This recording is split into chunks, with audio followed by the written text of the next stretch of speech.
আসসালামু আলাইকুম সবাইকে। ওয়েলকাম টু অদম্য একাডেমি। আজকে আমরা আলোচনা করব খুলনা বিশ্ববিদ্যালয়ের ভর্তি তথ্য এবং ভর্তির গাইডলাইন নিয়ে। তো বাংলাদেশের যদিও অন্যতম কিছু পিসফুল ইউনিভার্সিটির কথা বলতে হয়, তাহলে সবার আগে কিন্তু খুলনা ইউনিভার্সিটির নামটা আসবে। এবং খুলনা ইউনিভার্সিটির কিছু ডিপার্টমেন্ট খুবই মাত্রায় হচ্ছে উন্নত। ঠিক আছে, কেমিস্ট্রি ডিপার্টমেন্ট এরকম একটা খুলনা ইউনিভার্সিটি। তো আসলে খুলনা ইউনিভার্সিটি তোমাদের জন্য একটা খুব ভালো একটা চয়েস হবে এখন, যারা বিগত এক্সাম গুলোতে ভালো করতে পারো নাই, ভালো র্যাঙ্ক করতে পারো নাই অথবা চান্স পাও নাই। সময়ও আছে, সময় কতদিন আছে? 18 এপ্রিল তোমাদের হচ্ছে পরীক্ষা। 18 এপ্রিল, ঠিক আছে। যেটা কিন্তু এখন থেকে চেষ্টা করলে হিউজ সময়। হিউজ সময় তখনই যখন রমজান মাসটাকে ঠিক মতো পড়াশোনা করতেছো। 18 এপ্রিল সেখানে হিউজ সময়।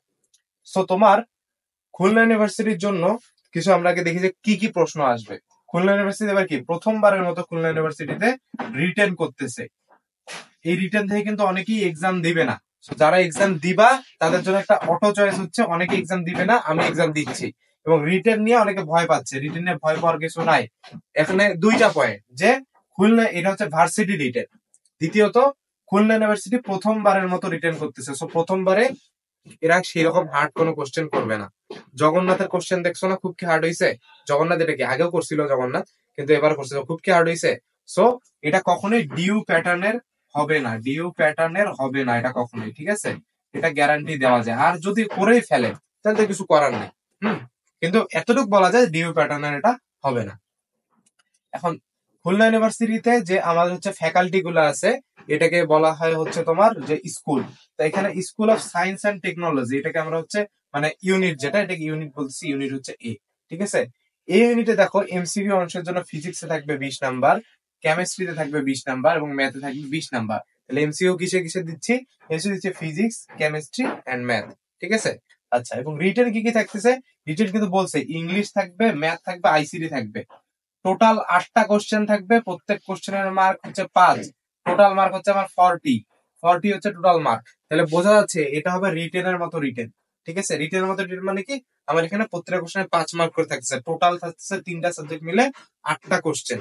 ঠিক আছে।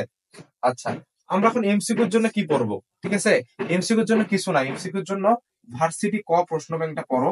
ভার্সিটি ক যে প্রশ্ন ব্যাংকটা আছে এটা পড়ো। পাশাপাশি যে গুচ্ছর জন্য যেটা প্রশ্ন ব্যাংক ছিল না, গুচ্ছর প্রশ্ন ব্যাংক সলভ করো। ভার্সিটি ক প্লাস গুচ্ছ, এটা তোমার এমসিকিউর জন্য এনাফ হবে। ঠিক আছে। পাশাপাশি যেহেতু একটু সময় আছে, থিওরি ধরে ধরে পড়ার চেষ্টা করো। যদি থিওরি একটু ডিটেলসে করতে চাও তাহলে কি পড়বো, প্রত্যেকটার জন্য আলাদা আলাদা কিছু বই পড়তে পারো। ফিজিক্স প্লাস পড়তে পারো, কেমিস্ট্রি প্লাস ম্যাথ প্লাস। এখন এটা অনেক লেন্থি লাগতে পারে, এই জন্য ভার্সিটি কর গুচ্ছ যদি ভালো মতো টাইপ ওয়াইজ যদি ভালো মতো গোছানো করতে পারো, এটা তোমার এমসিকিউর জন্য এনাফ। এমসিকিউ কিন্তু ভালো করতে হবে, কারণ কি ওখানে তোমরা দেখছো কিনা জানি না, একটা জিনিস প্রশ্ন করছে যে এমসিকিউ যদি 30% মার্ক কেউ না পায় তাহলে তার রিটেন এলিজেবল হবে না, মানে রিটেনে তার খাতা দেখবে না। সো এমসিকিউ কিন্তু তুমি আগে ইয়া করবা, এমসিকিউ প্রিপারেশনটা ভালো হবে না। এখন রিটেনের জন্য আমি এই ইউনিটের জন্য রিটেনে আমি কি করবো? রিটেনে দেখো ইংলিশ, ম্যাথ, আইসিটি। শুরুতে কথা বলি এই যে আইসিটি কে নিয়ে। আইসিটির জন্য আমি কি করবো? আইসিটি কোথাও রিটেন কোশ্চেন হয় নাই, খুলনা ইউনিভার্সিটিতে করবে। তো আইসিটির জন্য কি এখন আলাদা করে নতুন করে পড়াশোনা শুরু করব, প্রাইভেট করবো, সিএসসি বেস পড়াশোনা করবো না। আইসিটির জন্য তোমার যে গাইড ছিল না বা টেস্ট পেপার ছিল না, এইচএসসি বেজে কি পড়ছো? এইচএসসি বেজে কি কি অধ্যায় ছিল? এইচএসসি এর চেয়েও কম পড়তে হবে। এইচএসসি তে কি পড়ছো? তোমার হচ্ছে সংখ্যা পদ্ধতি ছিল। তারপর কি ছিল? ওই তোমার কোডিং এর যে চ্যাপ্টারটা ছিল, ঠিক আছে। তোমার হচ্ছে কোডিং এর যে ভিতরে হচ্ছে লুপ গুলা আছে, ঠিক আছে। এই লুপ গুলা মানে কোডিংটা মেনে দিলে হচ্ছে ইফ লুপ, ফর লুপ, এই যেগুলা আছে, এই জিনিসগুলা তোমার ভালো মতো জানতে হবে। মানে কোডিং এর বেস গুলা, কোড, বেসিক যে কোড গুলা, বেসিক কোড গুলা পড়তে হবে। তারপর কি করতে হবে? সংখ্যা পদ্ধতির যে রূপান্তর গুলা পড়তে হবে। দেন আসা, তারপর কি আছে তোমার, এখানে হচ্ছে হাফ অ্যাডার, ফুল অ্যাডার, এই জিনিসগুলো পড়তে হবে। এইচটিএমএল এর যে বেসিক জিনিসগুলো আছে, এইচটিএমএল যে লেখার ক্ষেত্রে বেসিক জিনিসগুলো আছে, এগুলা পড়তে হবে। যেগুলো খুব বড় না, যেগুলো শর্ট জায়গার মধ্যে লেখা যাচ্ছে, এই জিনিসগুলো আমার এইচএসসি এর জন্য পড়তে হবে। মানে সরি, খুলনা ইউনিভার্সিটির জন্য পড়তে হবে। কই থেকে পড়বো? এইচএসসি তে যা যা আসছে, যা যা আসতো, ওই জিনিসগুলো পড়বো। জাস্ট আমরা এইচএসসি বেসিক পড়াশোনা করে গেলে আমার এখান থেকে আইসিটির যে কোশ্চেন গুলো ইজিলি পারা যাবে। তারপর আসি ইংলিশের ক্ষেত্রে। ইংলিশের আগে ম্যাথের কথা বলি। ম্যাথে কি করবো? ম্যাথের জন্য তোমরা কি করবা? ম্যাথের জন্য যে ডিউ যে রিটেন ছিল না, ডিউ রিটেন অংশের যে ম্যাথ ছিল, ডিউ রিটেন অংশের ম্যাথ গুলা দেখবা, ডিউ রিটেন অংশের ম্যাথ দেখবা। পাশাপাশি তোমার যে বই আছে না, বইয়ের মধ্যে যেগুলা অনেক সালে আছে, সালের ম্যাথ, সালের ম্যাথ প্লাস হচ্ছে ভার্সিটির ম্যাথ, সাল প্লাস ভার্সিটি যেগুলোতে থাকবে, যেগুলো বোর্ড কোশ্চেনে আসছিল প্লাস ভার্সিটি আসে, যেরকম কিছু কম্বিনেশনের ম্যাথ আছে না, এই ম্যাথ গুলো আমরা দেখবো রিটার্নের জন্য। তাহলে আমার জন্য এখানে এনাফ। ইংলিশে, ইংলিশের জন্য কিছু না, ইংলিশের পড়ার তেমন কিছু থাকে না। ইংলিশ সেকেন্ড পেপার বেশ বেশি পড়াশোনা করবা। ইংলিশের ক্ষেত্রে কি বলতে হবে, ট্রান্সফরমেশন থাকবে, প্রিপোজিশন আসবে, হয়তো কমপ্লিটিং স্টোরি দিতে পারে, এইরকম কোনো কিছু দিতে পারে। ইংলিশের জন্য ঢাবিতে যেরকম পড়ছিলে ঢাবির জন্য অতটাও পড়া লাগবে না, বিগত বছরের ঢাবির কোশ্চেন সলভ করো। আমি বলবো যে ইংলিশ নিয়ে অত ফোকাস করার দরকার নেই, এগুলা করো, ইংলিশ প্রিপারেশন না নিয়ে গেলে মোটামুটি কিছু না কিছু দেখতে পারবা। ঠিক আছে? আচ্ছা, এখন হচ্ছে ইউনিট বি, বায়োলজি অনুষদ। ঠিক আছে, বায়োলজির জন্য এখন দেখো বায়োলজিতে এমসিকিউ, ফিজিক্স, এখানেও কিন্তু ফিজিক্স আছে, কেমিস্ট্রি আছে, ম্যাথ আছে, এখানেও ফিজিক্স কেমিস্ট্রি ম্যাথ আছে, যেখানে সব অনেক বেশি মার্ক আছে, 3 × 36 মার্ক, প্রত্যেকটাতে কত 12 করে মার্কস। তাই যারা এখানে যারা দিবা, এখানে কিন্তু আর্কিটেকচারও আছে। ঠিক আছে, আর্কিটেকচারের জন্য সম্ভবত এক্সট্রা করে 50 মার্কের মনে হয় পরীক্ষা দিতে হবে, যেখানে 4 থেকে 5টা কোশ্চেন আসবে। ঠিক আছে, আচ্ছা, এখন দেখো ফিজিক্স কেমিস্ট্রি ম্যাথ, এই পার্টটা গেল। এখানে তোমরা যারা এখানে পরীক্ষা দিবা, এখানেও পরীক্ষা দিবা। ঠিক আছে, তাহলে দেখো এখানে 36 মার্ক গেল, আর ইংলিশে থাকতেছে 9 মার্ক। ইংলিশকে আপাতত আমরা একটু স্কিপ রাখি। ঠিক আছে, এখন বায়োলজিতে আছে সবচেয়ে বেশি, বায়োলজি আছে 15 মার্ক। বায়োলজির জন্য কি পড়বো তাইলে? বায়োলজির জন্য তোমার যদি মেডিকেল ক্যান্ডিডেট হও, তাহলে তোমার দাগানো বই হচ্ছে এনাফ। ঠিক আছে, দাগানো বই তোমার জন্য এনাফ, আর কিচ্ছু করতে হবে না। আর আমি বলবো যে বায়োলজির জন্য একটু বই বেসড প্রিপারেশন নাও। বই থেকে যে দরকার হলে দাগানো লাইন গুলো আছে, এই দাগানো দরকার হলে দাগায় দাগায় পড়ো। আর যদি খুব শর্টে করতে চাও, ঠিক আছে, বায়োলজি সাজেশন আছে না বিভিন্ন বুক গুলা, যে আমি আমার সময় পড়ছিলাম, কি প্রমোট করতেছি না, যে কিউএন এর একটা বই পড়ছিলাম, যে বায়োলজি এমসিকিউ সাজেশন, ওখান থেকে দাগানো লাইন গুলা খুব শর্টে দেওয়া আছে, ভার্সিটির জন্য যেটা এনাফ হয়। চাইলে এই বইটা নিয়ে পড়তে পারো। আর দাগানো বই পড়তে তো এটার জন্য এনাফ হচ্ছে এই বইগুলোর সাথে। আর যদি আরো শর্ট প্রিপারেশন নিতে চাও, কৃষির জন্য যে বই আছে না, যেমন যে কৃষি পরীক্ষা সামনে, কৃষির জন্য বায়োলজি বেস পড়ার জন্য কি বই কিনবা? নেটওয়ার্ক সিরিজের, নেটওয়ার্ক অনেক ঘিচি ঘিচি লেখা হচ্ছে, নেটওয়ার্ক সিরিজের বই নিতে পারো। ঠিক আছে, নেটওয়ার্ক সিরিজের বই নিয়ে ওখানে বায়োলজি প্রিপারেশন নিতে পারো। আর ফিজিক্স কেমিস্ট্রি ম্যাথ এইখানে যেভাবে প্রিপারেশন নিছো, সেম ভাবে এইখানেও তুমি বিএলএর জন্য প্রিপারেশন নিবা।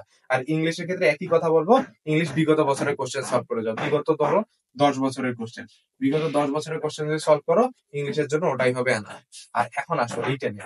রিটেনে এখানে আছে ফিজিক্স 8, কেমিস্ট্রিতে 8, ম্যাথে 8, বায়োলজিতে 10, ইংলিশে 6। ঠিক আছে, এখানে শর্ট কোশ্চেন হওয়ার সম্ভাবনাই বেশি, যেহেতু শর্ট কোশ্চেন হয়। এইখানকার যে প্রিপারেশন নিছো না, এগুলাই এনা হবে। এখন কেমিস্ট্রির জন্য কি পড়বো? কেমিস্ট্রির জন্য শর্ট কোশ্চেনের যদি যদি বলতে হয়, শর্ট কোশ্চেনের জন্য কেমিস্ট্রি বইটা রিডিং ভালো মতো দিয়ে রাখো। রিডিংটা দিলে কি হবে, তোমার এমসিকিউর জন্য পড়াশোনাটা হয়ে যাবে কিন্তু ইংলিশ যদি কেমিস্ট্রি যদি পড়ো।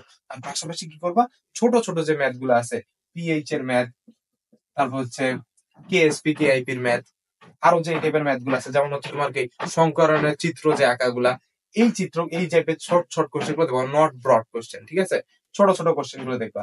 বায়োলজি কি, বায়োলজি তুমি যদি বইটা এমসিকিউর জন্য পড়ো, তোমার রিটেনের প্রিপারেশন হয়ে যাবে। পাশাপাশি বায়োলজির জন্য কি পড়ো, ঢাকা ভার্সিটির জন্য বায়োলজি যে রিটেন আছে, ওইটা ভালো মতো পড়বা ঢাকা ভার্সিটির জন্য। আর এখান থেকে ইংলিশ এক্সট্রা হবে, পড়ার দরকার নেই। ম্যাথ কি করবো, ছোট ছোট ম্যাথ, ছোট ছোট ম্যাথ কোনটা, এখানে যদি স্পেশাল বায়োলজির কথা বলো, ছোট ছোট ম্যাথের জন্য কি করবো না, ম্যাথের জন্য যে আছে যে এমসিকিউ তে আসার মধ্যে একটু বড় যে ম্যাথ গুলা, মোটামুটি যেগুলো 3-4 লাখ করতে হচ্ছে, ওই ম্যাথ গুলো এখানে করবে। কোন সালে? সালের প্লাস ভার্সিটি রিটেন এখান থেকে করবো। আর ফিজিক্স এর ক্ষেত্রেও সেম। ঠিক আছে, ফিজিক্স এর ক্ষেত্রে রিটেনের ক্ষেত্রে আমরা কি করবো, ফিজিক্স এর রিটেন নিয়ে মাথা ঘামানোর কোনো দরকার নাই।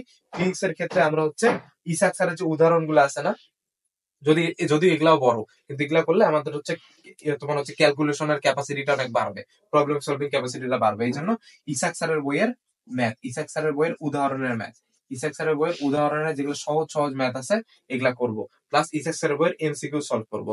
এইগুলা করলে আমার ফিজিক্স এর জন্য রিটেনটাও আমার এখানে এনাফ হয়ে যাবে।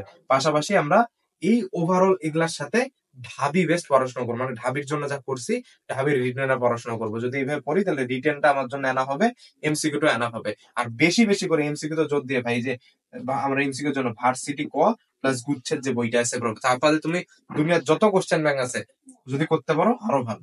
ঠিক আছে, তো এই হচ্ছে ওভারঅল খুলনা ইউনিভার্সিটি প্রিপারেশন। আমরা যদি এইভাবে একটা গোছানো প্রিপারেশন নেই, তাইলে বলা যায় যে আমরা একটা খুব ভালো র্যাঙ্কে এখানে চান্স পাইতে পারবো। সো তোমাদের কোনো কোশ্চেন থাকলে কমেন্টে করতে পারো। ধন্যবাদ।